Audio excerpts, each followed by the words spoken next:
Okay, so we are doing text 19. 19. Om Namo 18. Okay. Om Namo Bhagavate Vasudevaya.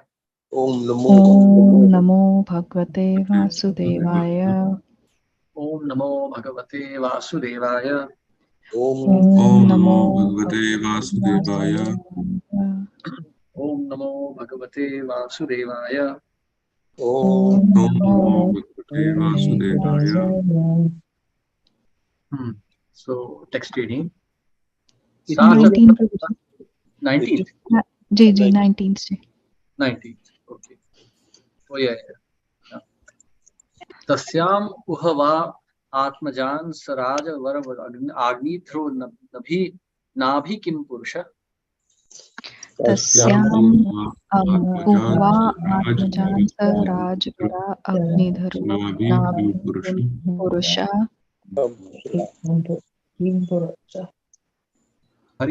हरिवर्षे लावृत रम्यक हिरण्मय कुरु भद्रावश केतुमाला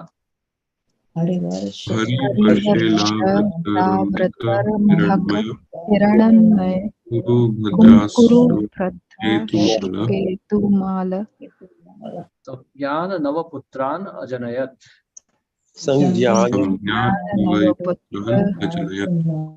अजनयत. In the womb of Purvachitti, Maharaja Agni, the best of kings, begot 9 sons named Nabhi, Kim Purusha, Harivarsh, Ilavrit, Ramyak, Hiranmay, Kuru, Bhadraashva, and Ketumala. Sa Sutvath Sutan, Navanu Vatsaram, Graha Evapahaya Purvachittir Bhuya, Evajam Devam Upatasthe.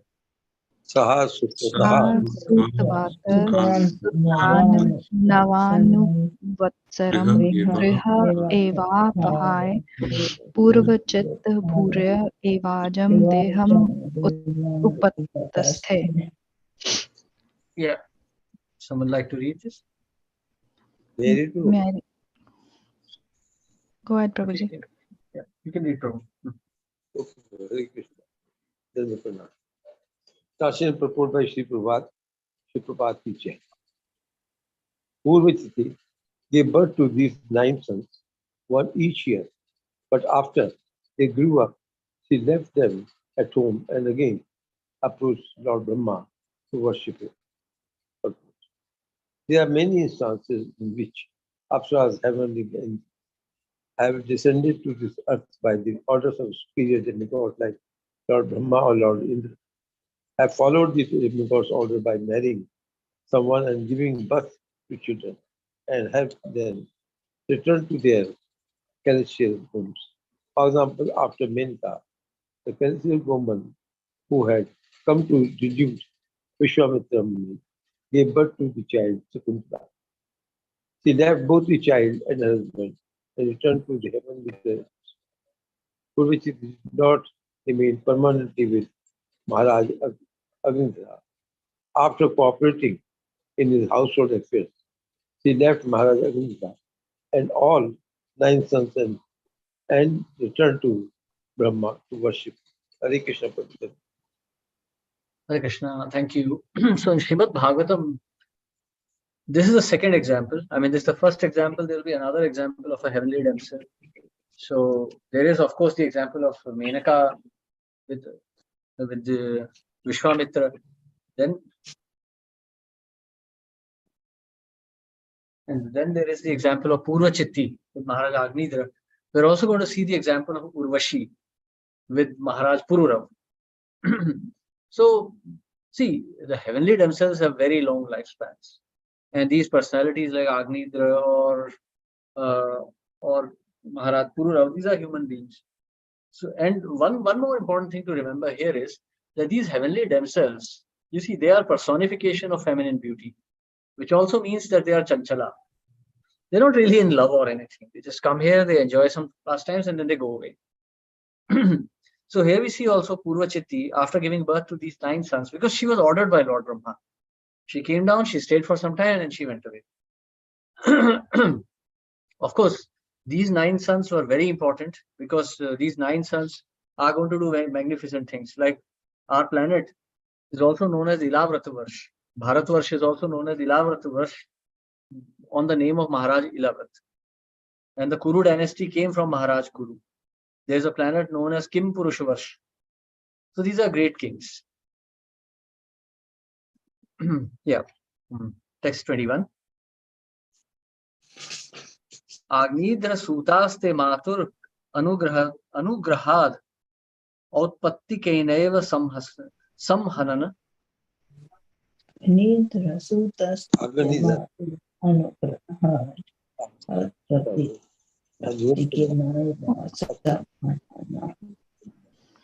Samahasana. Balopetaha Pitra Vibhakta Atmatulya Namani Yatha Bhagam Jambu Dvipa Varshani Bhuju. Balopeta Pitra Vibhakta Atam Tulyana Mani Yatha Bhagam Jambu Deepa Varshani Bhuja.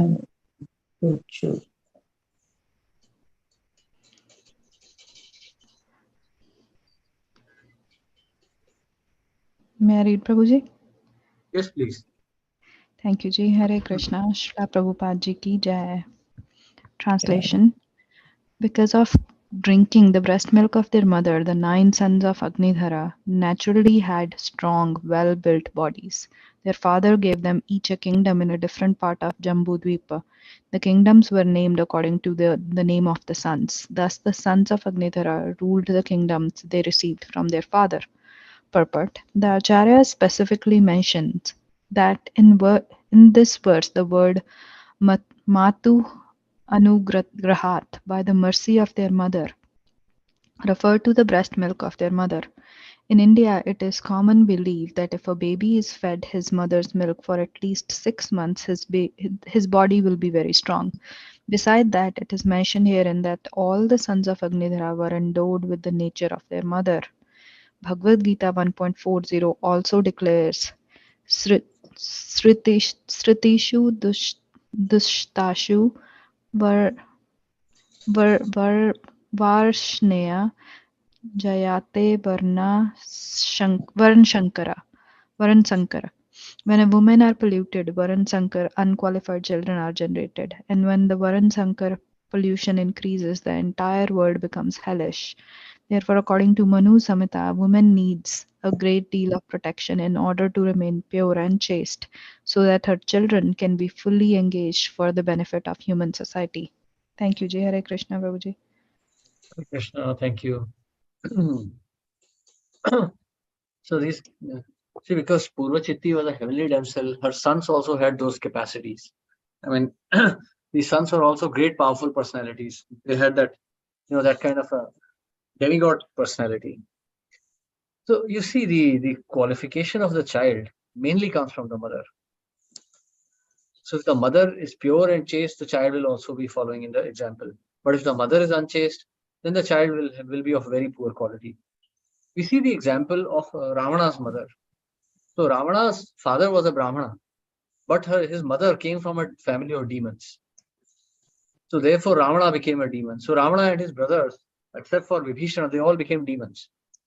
And then we see the example of Maharaj Vena also. We've already studied that last year. King Vena's mother was the daughter of death personified. Therefore Vena became like death himself. So the qualities of the child come from the purity of the mother. Even though the soul of the child comes from the father, the body and the consciousness is nurtured by the mother. So it's extremely important that a lady remains pure and chaste. So especially in an organization like ours, it's extremely important because we represent Srila Prabhupada, we represent Krishna himself. So if in our organization, if ladies become unchaste, then we'll be a laughing stock in the world. At least in the community of civilized human beings, the community of Vaishnavas will be a laughing stock. Because other communities of Vaishnavas, like the Madhvas and Ramanujas in particular, they are very chaste, they are very pure, they maintain very high standards. So I was hearing one interview of Dr. Lakshmi Tatacharya of Sri Vaishnava Sampradaya. He was also lamenting the fact that now Sri Vaishnava girls are also slowly marrying other castes, lower castes, and they're also beginning to drink coffee and alcohol and stuff like that. So degradation is coming there also. So we have to be extremely careful. So you see, Varnashram just doesn't mean that a boy and girl get married and live together and become grahasthas. That is not Varnashram. That is nonsense. Varnashram means maintaining the principle behind that Varnashram. Just the mere act of getting married is not grahastha. Where ladies are mixing freely with other men, this is not grahastha ashram. This is just nonsense. This is grahamedhi. And in fact, it is worse than being a mundane grahamedhi. Because a mundane grahamedhi at least is not pretending to be a devotee. So if someone pretends to be a devotee and then engages in illicit activities, then he or she is worse than an animal. Because she has taken a vow in front of Krishna and then broken it. So you see, this point Srila Prabhupada is emphasizing again and again. In many verses of Bhagavatam, purports of Bhagavatam, Srila Prabhupada has emphasized this point. Chastity of women and sannyas for men. Hare Krishna. Yes, any questions or comments? Hare Krishna Prabhuji, one question to the previous verse. Hmm. So here, Purvachitti's character apparently seems to be more renounced than even Agnidhara. Like a mother who's giving birth to that many children, she's waiting for them to be grown, she's taking care of them, and then she's leaving and worshipping Brahmaji. So her determination and her renunciation is actually is coming out to be more than Maharaj Agnidhara. And one other point, like if she had that much of renunciation and that much of determination to go back and serve Lord Brahma, why would she not serve Lord Krishna then? Like, that much of austerity, yet not serve Lord Krishna. Kamastaiste hrita jnana prapadyante anya devata. Lord Krishna is saying. Kamastaiste hrita jnana. When intelligence is stolen by lust. And of course, one more thing is, this is a very important point. We cannot even estimate our good fortune that we have come in contact of Sri Chaitanya Mahaprabhu. See, Chaitanya Mahaprabhu himself is saying, Brahmand Brahmite Kon Bhagyavan Jeev, Guru Krishna Prasade Paya Bhakti Lata Bij. So, see, bhakti is not something cheap. Because we have access to Chaitanya Charitamrita, we have access to Srila Prabhupada, we take them very cheaply. Actually, to attain a spiritual master like Srila Prabhupada, to attain the mercy of Lord Chaitanya, to even come to know of Lord Chaitanya, is so very, very difficult. If you have any Bengali friends, just ask them about Lord Chaitanya. And then you will realize that even though they are living in the land of Lord Chaitanya, they still don't have any attraction to him. I lived in Bengal for so many years, Prabhuji. I didn't even heard of Lord Chaitanya. There you see, you'll hear these names as Gaur Gopal, Gauranga, these names you'll hear in Bengal. But no mention of Mahaprabhu, Chaitanya Mahaprabhu. Only the poorest of villagers and all will be worshipping Mahaprabhu if you go to Mayapur now, if you go to Bengal. I was coming back from Calcutta. So at the airport, there was this, this Indigo Airlines girl who was weighing my bag. So she just asked me, she said, "Oh, are you coming from Mayapur?" I said, "Yeah." And you are like, this airport is Dum Dum. Dum Dum is outskirts of Calcutta. From Dum Dum, the road directly goes to Mayapur. So I asked her, have you ever been there? She was a Bengali girl. She says, "No, I've never been there." You see, living in Dum Dum, just next to Mayapur, and still never been there. So because the airport was practically empty, there was no crowd in the flight. So I just told her something about Mayapur, and she was asking so many questions. And I was just wondering, that, see, even though there is good sanskar, there is so much of kind of attraction to Mayapur, still she hasn't seen it. But that is the misfortune of so many others also.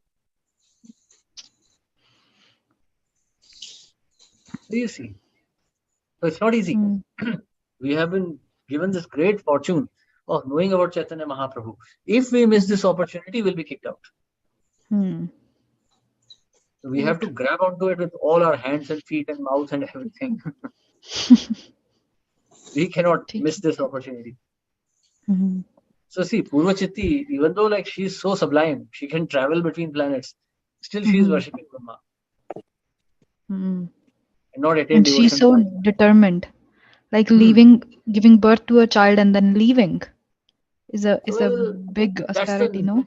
that's the nature of heavenly damsels. Like Menaka also gave birth to Shakuntala and left.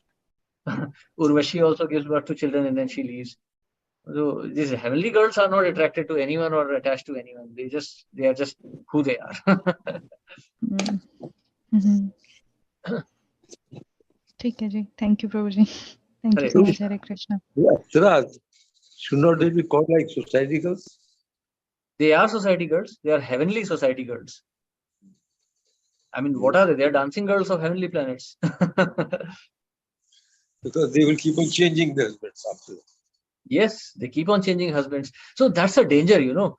If we are worshipping Krishna, but we have many material desires, and suppose by any chance we are like having some sex desires, we might end up in that position.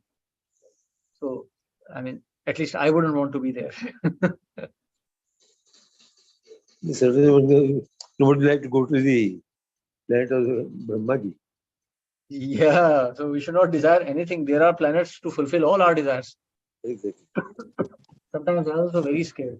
I'm very much attached to this machinery and automobiles. So I don't know if there is some planet like that also. Yes, Mataji, you have a question also. Yes, Hare Krishna, Prabhuji. Prabhuji, I wanted to ask you why these heavenly damsels are brought down to associate with these kings and all. There are earthly women also, no? Why they are specifically called for this? Is it for to have the specific type of progeny which earthly women cannot provide, or why? I mean, Okay. because anyways they So, return. I mean, we can't say that they are so chaste also, no? Because they finally go back only. And as we yeah. discussed, they have many husbands. So the point is that, you know, specific ladies, like for example, Maharaj Agnidra wanted specific type of progeny, and he was a very elevated king. So they sent Purochitti from Brahmalok. But we see Maharaj, we see the example of, who was that? We see Kardam Muni. For Kardam Muni, it was Devahuti. She was not a heavenly damsel. Devahuti is the daughter of a king, and she's so pure. I mean, she's pure in the sense of being a devotee, because she directly attains the Supreme Lord as her son. Exactly. Then why, I mean, the heavenly damsels are required? Because when an earthly woman can actually have Supreme Lord as a son, then what about anything else? Well, this was just a desire because, you know, Maharaj Agnidra's meditation could not have been broken by somebody else. So they sent Purochitti. Yeah, that was also one reason I was thinking, okay, probably no earthly woman would be able to break his meditation. Probably that was the reason. Yeah, Purochitti is like, you see, for example, when Purochitti was walking, the bees were attracted by her scent. Oh, earthly women will only attract flies. See, it's like, themselves from the heaven, they're empowered ones. Absolutely. They are personification of material beauty. Urvashi and all the they come in together. Yeah, like we can even understand in the case of Vishwamitra that he was also meditating for such a long time. Yes, and possibly his meditation could not have been broken by any earthly woman. So yeah, that's one thing. His meditation was broken twice actually. Once by Menaka, then the second time by Rambha. Rambha, yeah. But second time he had become stronger, but still not strong enough. That time he didn't get lusty, he got angry. Angry, yeah. Thank you, Prabhuji. Thank you. Okay, text 22. Agnidhro Raja Trapta Kamanam Apsaram Evanudinam Ati. Agnidharo Raja Tripta Kama Nam Apsara Samena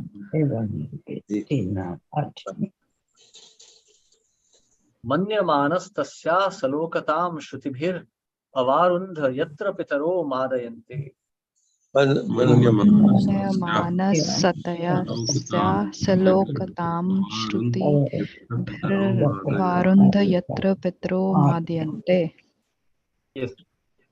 Would like to read? Yeah, you read? Yes, please. Translation. After Purvachiti's departure, King Agnidhra, his lusty desires not at all satisfied, always thought of her. Therefore, in accordance with the Vedic injunctions, the king, after his death, was promoted to the same planet as his celestial wife. That planet, which is called Pitralok, is where the Pitas, the forefathers, live in great delight. Purport by Srila Prabhupada. If one always thinks of something, he certainly gets a related body after death. Maharaj Agnidhar was always thinking of Pitralok, the place where his wife had returned. Therefore, after his death, he achieved that same planet, probably, to live with her again. Bhagavad Gita also says, Yam yam vapi smaran bhavam tyajatyante kalevaram tam tam evaiti kaunteya sadatad bhava bhavita. Whatever state of being one remembers when he quits his body, that state he will attain without fail. We can naturally conclude that if we always think of Krishna or become fully Krishna conscious, we can be promoted to the planet of Golok Vrindavan, where Krishna eternally lives. Hare Krishna, Prabhu. Thank you very much. Hare Krishna.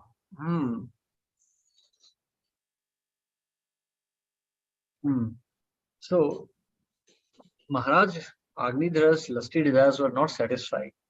See, I mean, you can imagine how many years they must have lived. Agnidhara was not some ordinary king. He must have lived for thousands of years. This is not even this age. And he had such strong spiritual training. So you see how difficult it is. That's why Maharaj Prahlad is calling Grihastha Ashram Graham Andha Kupam, blind well. Narad Muni is also going to explain to the sons of Daksha. I mean, he'll be explaining to Haryashava. He'll be explaining this. He says, there is a hole in the ground with a single blade weapon rotating over it. Anyone who is seen to enter that hole is never seen coming back. Meaning that one who enters into material life of material enjoyment is never seen to come back. We know theoretically, Janma Mrityu Jara Vyadhi Dukkha Doshanu Darshanam, but still we are not able to give up sense gratification. Especially sex attraction is so strong that a person is not able to give it up to the point of death. Up to the point of death. So it's such a dangerous situation. So we can imagine how horrible this world is. So Maharaj Agnidhara, Purvachitti was of extreme beauty standards. So his lust was not satisfied. And therefore he attained her in the next birth. So this verse, which is quoted from the 8th chapter, the verse previous to this is also giving the same answer that Srila Prabhupada is giving here. Antakale cha mam eva smaran muktva kalevaram. Yah prayati samat bhava yati nastyatra sanshaya. So one who attains, one who quits his body thinking of me at the end, attains to my nature. Of this there is no doubt. So we have to think of Krishna all the time. See, what is Bhakti Vinod Thakur also writing? Jiva jago, Gaura Chandra bole. Kota nidra jao, maya pishachi rakhole. Bhajiba boliya eshe sansara bhitare, bhuliya rohile tumi avidyara bhare. So you see, we have forgotten. We promised Krishna that we'd remember him when we come here, but we forgot him immediately. We have forgotten Krishna, but we have not forgotten the impressions we attained in his association. That's why we are seeking this love. We are always seeking love. But because we have no memory of Krishna left anymore, we are seeking this love in material bodies. The shape of mother and father, brother, sister, husband, wife. And we are becoming more and more frustrated. But the problem is, when we are trying to seek this love in this material world, it is getting covered over by lust. It is getting tainted by selfish desires. And therefore, it is becoming more and more degrading. Even for a child, the first concept of material love is love for mother. And eventually it degrades into gross sex desire when he gets married. And then Ato Graha Kshetra Sutapta Vittaya, then desire for prestige, desire for family, desire for wealth, for society, everything manifests. So a tint of material desire immediately spoils this pure love of Krishna that we have in our hearts. That's why Lord descends. Sambhavami yuge yuge. Tomare lohite ami hainu avatar. Ami bina bandhu arake ache tomar. Inechi Oshadhi Maya. What's that verse? Inechi Oshadhi Maya. Nashi baro lagi. Harinama Mahamantra lao tumi magi. So that's what Bhakti Vinod Thakur is singing. Bhakati Vinod Prabhu Charane Padiya. Krishna Naam Mahamantra Lailo Magiya. So Bhakti Vinod Thakur is begging Mahaprabhus at lotus feet. He is begging for the holy name. That's why we must chant all the time. That's why Mahaprabhu is saying, Grahe Rahi Krishna Naam Nirantar Laiva. Because in this home, what will you see? You'll just see your property, your wife, your husband, your child, and you'll keep on getting more and more attracted. If you change your focus to Krishna all the time, then you will not be forced to suffer like this. You can imagine the misery of Maharaj Agnitra after Purvachitti left. So he must be sitting there meditating on her all the time. Maharaj Purura was meditating on Urvashi. Of course, the standard of, see, you can imagine these girls must be of such standard of beauty that kings who are trained in brahmacharya are maddened by their beauty. Imagine like 9 children he had, and still his lusty desire is not satisfied. He is meditating on her and not Krishna. And he comes from the great lineage of Maharaj Priyavrat and Manu. Still he is not able to give up. So you see, and imagine he is the grandson, he is the grandnephew of Devahuti. You can imagine. And yet he is not able to give up that attachment. So the conclusion is that material attachment is so strong and so degrading that one completely loses track of one's original objective in life. Hare Krishna. Yes. Any questions or comments here? He must have lived about 100,000 years. Yes, easily. Naturally, and she went away after giving birth to 9 children, and they grew up. Maybe even by the time they were grown up by 16, 17 years. The total, she lived with him hardly for, say 30 years. Yeah, possible. And after that, he had to live another 100, because those days, average age was this one only, 100,000 something. So naturally, no, he inspired his habit by living with a woman. So he must be becoming lusty. He was lucky that he only concentrated on one particular woman. She could have had a number of women because she was the emperor. To that extent, he maintained some character in this material world. Of course, Maharaj Agnidhara was no ordinary king. Exactly. Maharaj Agnidhara was not like some ordinary person like us. Maharaj Agnidhara was a very elevated soul. Yeah. And still we can see his mind becoming so encaptured by the beauty of one woman. So we have to be very careful. See, but he went to Prabhuji while he went to Brahmalok. So why because he wanted to Pitralok, so he went to Pitralok. So the lady will not be there, no? Well, Purvachitti, see, it is mentioned. Maharaj Agnidhara was always thinking of Pitralok, the place where his wife had returned. Likha hai, but she went to Brahmalok. Unless you call it also Pitralok. So Brahmaji is the Pitama. To that extent, you can call it Pitralok. Otherwise, she went to Brahmalok and he went to Pitralok. No, it's written here. She went to Pitralok also. Therefore, in accordance with the Vedic injunctions, the king after his death was promoted to the same planet as his celestial wife. That planet which is called Pitraloka. So, from Brahmalok, she migrated to Pitralok, that means. Yeah, so she migrated. So, see, these planets are very elevated planets. Pitralok is where people have attachment to their families, but they are elevated souls. Not all Pitras go to Pitralok. Some Pitras become ghosts also. So only those who are especially qualified with spiritual, with spiritual knowledge, they would, and piety, they would only be promoted to Pitralok. Others will go to random planets. But Prabhuji, why would she go to Pitralok? She never had the desire to go to Pitralok, no? Well, she must have been sent there. See, Maharaj Agnidhara had a desire to go to Pitralok. So Pitralok is not an ordinary planet. Pitralok, these Pitras are able to bless their family members, their line of family which comes after them. So they are like demigods there. So she must have been sent there. Maharaj Agnidhara is no ordinary king. He's the son of Priyavrat. So certainly Lord Brahma must have made this arrangement for him. So if we see this pastime, to some extent, we feel like it's Lord Brahma's fault also that Maharaj Agnidhra is in this condition. Okay, No, he why? had this, he sent Purvachitti to do all this and entrap him, Maharaj, sort of. Agnidhra wanted to go to Pitralok. It's mentioned here, right in the beginning of this pastime. Yeah, He had No, not seen not Purvachitti. going to Pitralok, but Hmm. getting him caught up in this with her that way. Okay, he kept on meditating on her. Well, what would he do? He would have meditated on Urvashi otherwise, or Rambha, or any other damsel who would have come. This is Lasti. The point, see, please try to understand. It's never a question of feminine beauty. It's a question of one's own desire. If one has Hmm. lusty desire, a female will incite it.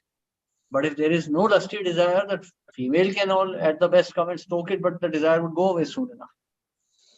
We see the Hmm. example of his father, Priyavrat. Priyavrat's wife was also a heavenly beauty, but just left her. Said, okay, oh, what was I doing? I was supposed to remember Krishna. What am I doing here? Hmm. He would have been Yes. captivated by any other damsel. This is just one excuse to be captivated. Hmm. But of course, notwithstanding the fact that he's still a great soul. He's not some ordinary lusty soul who's just, hankering after women. Just one. And then after that, he's also doing great jobs. I mean, his sons are all going to be great souls. And which is one fact which is just mentioned in the passing, that he took great care of this universe also. He's not some ordinary personality. Of course, this particular feature of his personality has been exaggerated here because that's the lesson to be taught. But other than that, Maharaj Agnidhra was a well-qualified king. Yes. Okay, so we continue. Text 23. Prabhuji, one more question. Yeah. So, knowing that, so this example clearly is exemplifying, desire leads to attachment and then leads to frustration. And then eventually he ended up landing into Pitralok. And we are talking about Agnidhar, who's not an ordinary personality. So for him, leaving Maya or that attraction is hard to leave. What does that look like for us? And when we are looking at our own selves, like even in Krishna book, Kaliya Nag himself is saying, that he's stuck with the last gun illusion. So only with Krishna's mercy, he can get out of it. So what does that look like for us then? Now We are not doing anything superior anyways to get Krishna's mercy. Why would we get Krishna's mercy, Oh, that's the point of this whole chapter. You see, that's the whole point. He is the son of a great father. He's performing great austerities and he's not able to give up. Then what is our position?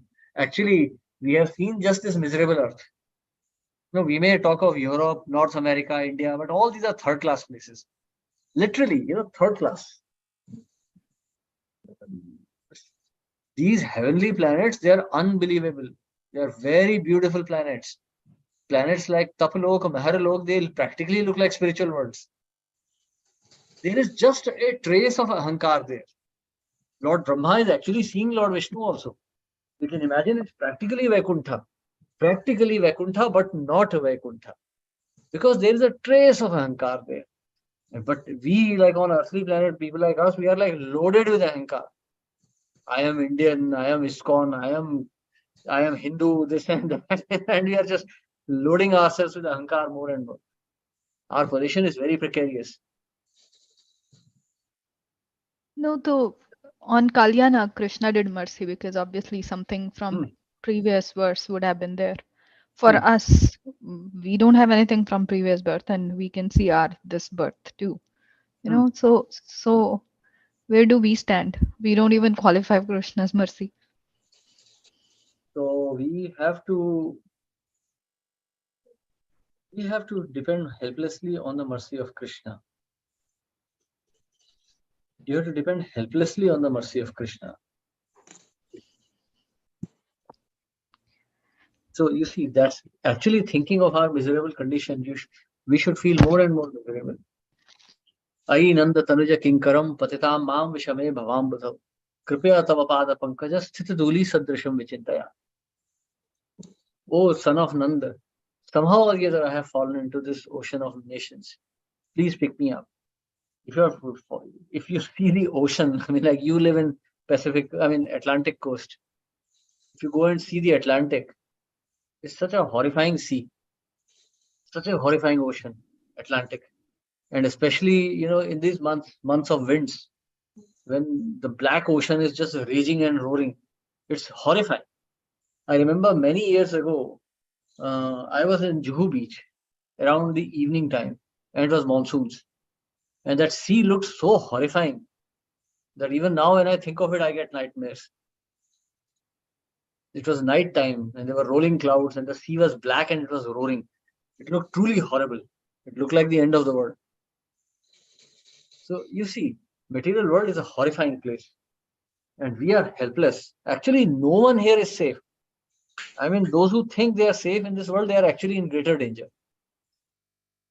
Anyone can fall down. So reading these pastimes, we should understand our miserable condition and we should pray helplessly to Krishna. Like a child for his mother. Srila Prabhupada uses this specific phrase. Helpless cry of a child for his mother. Helpless cry. What can a baby do? He can't even pick himself up. So he cries helplessly for the mother. He can't even communicate with anybody. That is our condition. Who do we tell our misery? Only Krishna is capable of delivering us. Aham tvamas sarva papebhyo mokshayishyami.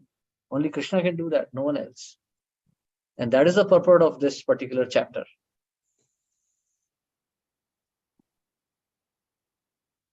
Thank So, you, Prabhuji.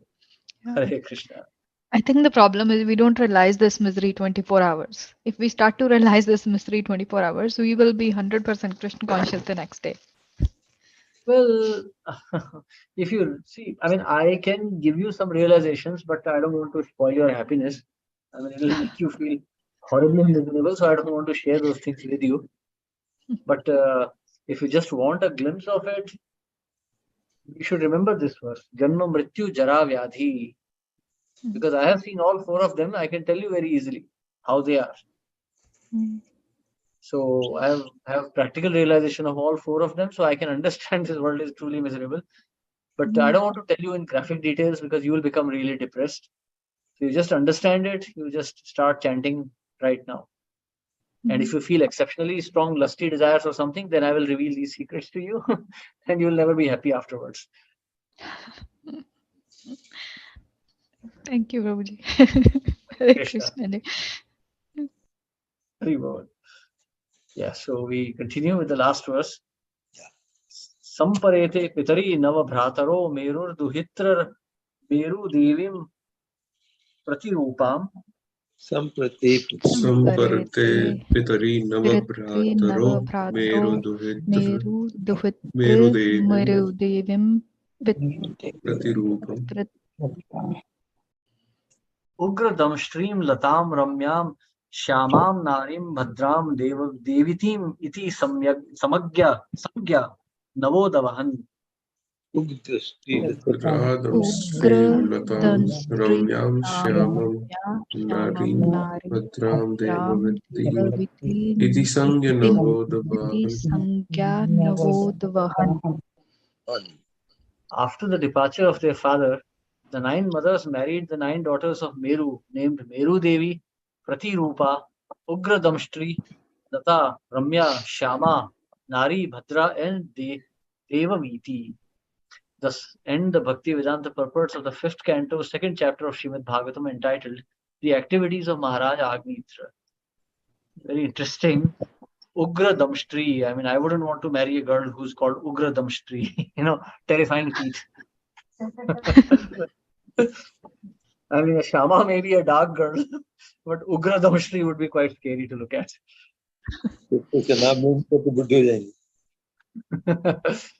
I think after reading this verse, nobody would wanted to marry anyone, let alone Ugra Damstri or Shyama or Ramya. Yeah. But these were Vedic times, so people were not atheistic. So even in Grihastha Ashram, people were relatively safer. But in today's age, when people are grossly atheistic, Grihastha Ashram is an open store of sex. And that's it. And people become completely devastated. I mean, it's just Graha Kshetra Sutapta Vittayar. Completely. And you know, the modern society is also like this. If you have a child in this society, you'll be dead just taking care of the child. So many systems and artificial needs and desires. It's crazy. I remember when I was a kid, my parents were not like chasing after me all the time. Same thing happened in my parents' case also. The parents were not obsessed with their children and the society was not so crazy. Today, if you don't obsess over your child, the social care people will come and take away your child also. It's a mad world today. And especially in the West, when they start giving you sex education at the age of 7, there is no question of brahmacharya also. So the child will be a demon by the time he grows up. So it's a very dangerous situation. We have to depend helplessly on Krishna. As Mahaprabhu says, Krishna, Krishna, Raksha Mam, Krishna, Krishna, Pahi Mam. So we should always think of Krishna. Always. For anything and everything. Always think of Krishna. Akama sarvo kamava moksha kamudaradhi tivrena bhakti yogena yajeta purusha param. So for all desires, please only remember Krishna. Hare Krishna. Okay. So any questions or comments here for this chapter?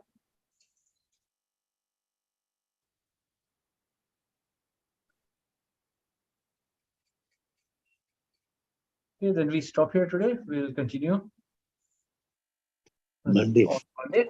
Hare Krishna. Now we're going to talk about Maharaj Rishabdev, which is the real crux of this discussion. Appearance of Maharaj Rishabdev. Hare Krishna. Thank you very much. Srila Prabhupada ki jai. Jai. Hare Krishna, Prabhuji, Dandavat Hare Krishna. Pranam. Dandavat Pranam. Hare Krishna.